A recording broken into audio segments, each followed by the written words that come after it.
Inventory rising in Great Falls, Virginia? Think again. June real estate data is here for Great Falls, Virginia, starting now on the Foundations Report. I'm Eric Fafoglia with Compass Real Estate and the Strong Foundations Group. I'm based right here in Great Falls, Virginia, and I help buyers and sellers navigate the greater DC area and make confident moves using an education-first approach with my 208-step selling process and 128-step buying process. All right, let's jump right into June data. Prices are up in Great Falls, Virginia, with the median sales price up 17.5% year over year in June, now sitting around $1.705 million. The main driver? Well, fewer homes are coming to the market and almost no new construction sales happened.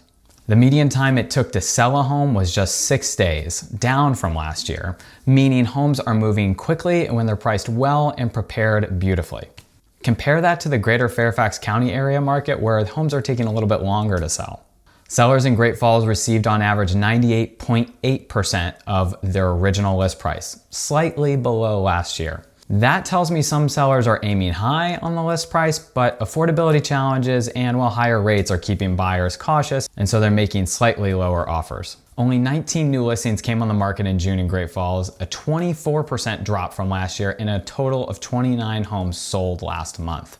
That's pretty significant. With more homes selling, which is up 38% year over year, and fewer homes coming on the market, we're burning through our available inventory faster. Great Falls is currently sitting at 3.8 months supply of homes, meaning that if nothing else came to the market, we would sell out in just under 4 months. That's still relatively balanced, but tighter than it appears at first glance, especially with no new construction sales happening locally, while Fairfax County saw 48 new construction sales last month. Builders just aren't betting big on speculative home sales right now.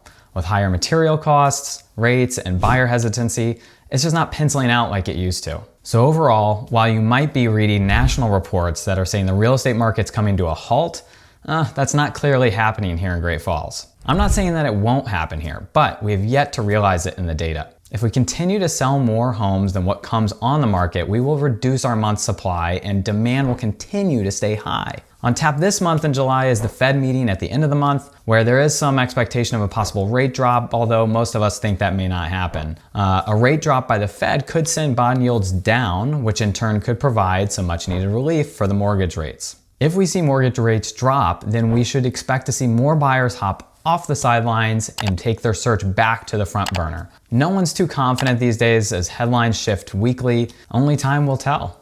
All right, that's the latest on Great Falls, Virginia for June.